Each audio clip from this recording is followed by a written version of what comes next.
किसी ने आपको चेक दिया और आपने उस चेक को बैंक में डाल दिया और बैंक से एक मैसेज आया डिसऑनर। बस एक वर्ड डिसऑनर और आपके पास आ गया लीगल राइट उस बंदे को जेल भेजने का जिसने आपको वो चेक दिया था। नमस्कार, मैं हूँ advocate Shweta Patel from legal द्वार और इस वीडियो में मैं आपको स्टेप बाय स्टेप पूरा प्रोसेस बताने वाली हूँ सेक्शन 138 एनआई एक्ट के अंदर केस को पूरा प्रोसेस करने का।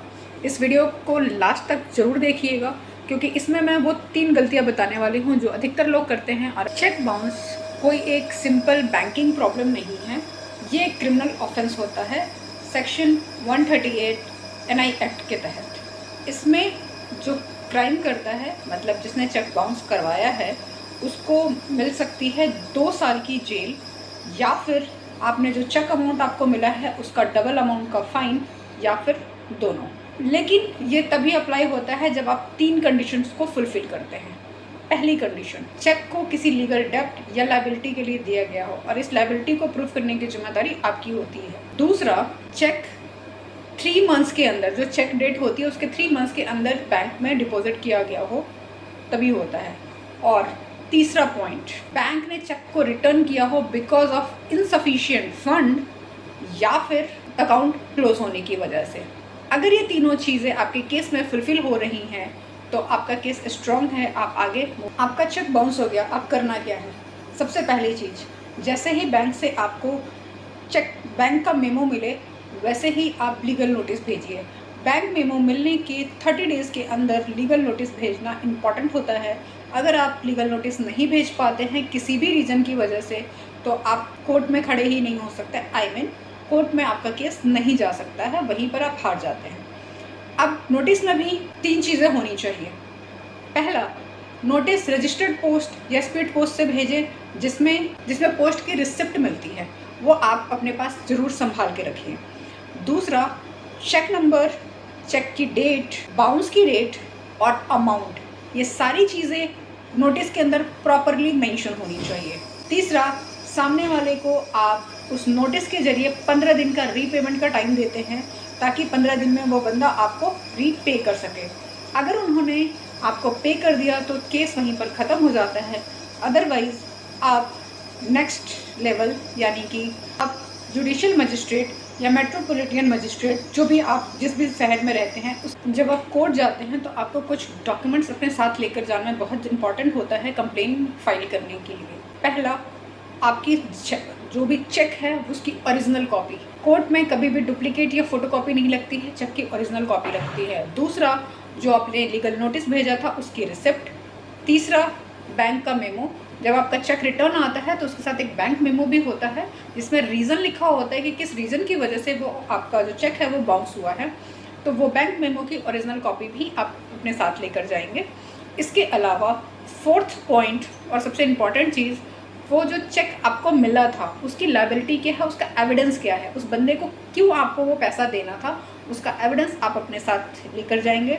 और ये सारी चीज़ें जब आप कंप्लेन में एप्लीकेशन में लगाकर जुडिशियल मजिस्ट्रेट को देते हैं और उसके बाद मजिस्ट्रेट ये ट्राई करते हैं, उसके बाद मजिस्ट्रेट पूरे केस को पढ़ते हैं और उसके बाद वो मजिस्ट्रेट पूरे केस को पढ़ता है और उसके बाद मजिस्ट्रेट ये डिसाइड करता है कि ये जो आपने केस किया है ये केस वैलिड है या नहीं है।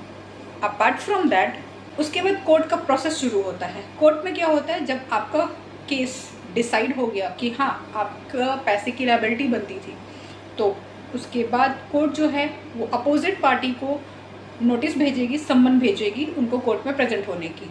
अगर कोर्ट में वो प्रेजेंट नहीं होते हैं तो उनको वारंट भी इशू किया जा सकता है, जो कि नॉन अवेलेबल वारंट भी हो सकता है। जब दोनों ही पार्टी कोर्ट में अवेलेबल होती है, यानी अपोजिट पार्टी ने जब कोर्ट की प्रोसीडिंग्स को ज्वाइन कर लिया, तो उनको भी अपना एविडेंस, अपना डिफेंस रखने का मौका दिया जाएगा और आपको अपने एविडेंसेस रखने का मौका मिलता है।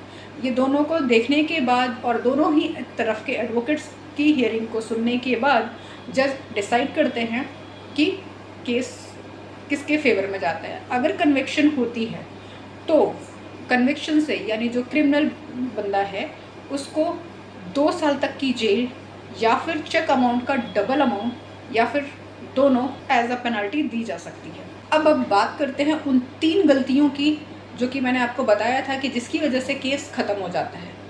पहली गलती, लोग चेक बाउंस होने के बाद 40 दिन 45 दिन के बाद हमारे पास आते हैं और कहते हैं कि ये चेक बाउंस हो गया है, इसका नोटिस भेज दीजिए। नहीं हो सकता है, ये लीगल टर्मिनोलॉजी है कि चेक बाउंस होने के 30 दिन के अंदर नोटिस भेजना अनिवार्य है। तो जैसे ही आपका चेक बाउंस हो, कैलेंडर में मार्क लगा लीजिए और 30 दिन के अंदर आप किसी भी एडवोकेट से मिलिए और उनसे लीगल नोटिस भिजवाइए, अदरवाइज आपका चेक बाउंस का क्रिमिनल केस भी वेस्ट है। दूसरी गलती, नोटिस को ऑर्डिनरी भेज दिया, नॉर्मल पोस्ट से भेज दिया, उसको रजिस्टर्ड पोस्ट से नहीं भेजा या स्पीड पोस्ट से नहीं भेजा। अगर आपने रजिस्टर्ड पोस्ट या स्पीड पोस्ट से नहीं भेजा है तो आपके पास उसकी रिसिप्ट नहीं है और आपके पास प्रूफ नहीं है कि वो उस बंदे को मिला था। वो बंदा मना कर सकता है कि मुझे नोटिस मिला ही नहीं। तो नोटिस का प्रूफ कोर्ट में जमा करना इज़ इम्पॉर्टेंट। तीसरा, जो चेक आपको बैंक से रिटर्न हुआ है, जिस तरीके से जिस हालत में वो चेक आपको रिटर्न हुआ है, उस चेक को उसी तरीके से आपको सेफ रखना है। अगर आपने उस ओरिजिनल चेक को खो दिया तो हो सकता है कि आप अपना पैसा भी खो दें। तो इसलिए बहुत इंपॉर्टेंट है ओरिजिनल चेक को सेफ रखना। इन समरी अगर मैं टोटल पूरे केस की बात करूं तो सबसे पहले जैसे ही आपका चेक बाउंस होता है 30 डेज़ के अंदर लीगल नोटिस भेजना ज़रूरी है। लीगल नोटिस में 15 दिन का रीपेमेंट का टाइम देना ज़रूरी है और रीपेमेंट अगर नहीं होता है तो 30 दिन के अंदर आपका कंप्लेन फाइल करना इम्पॉर्टेंट है, मतलब केस डालना इम्पॉर्टेंट है। और इनमें से अगर आप किसी भी चीज़ को, किसी भी डेडलाइन को मिस करते हैं तो आप अपना केस खुद ही हार जाते हैं। अगर ये वीडियो आपको काम की लगी हो या नॉलेजेबल लगी हो तो इसको किसी के साथ शेयर कीजिए और मुझे कमेंट में ज़रूर लिखिए कि अगला आप किस टॉपिक पर वीडियो चाहते हैं। मैं सारी ही कमेंट्स को पढ़ती हूँ और उस टॉपिक पर मैं वीडियो ज़रूर बनाऊँगी। Thank you.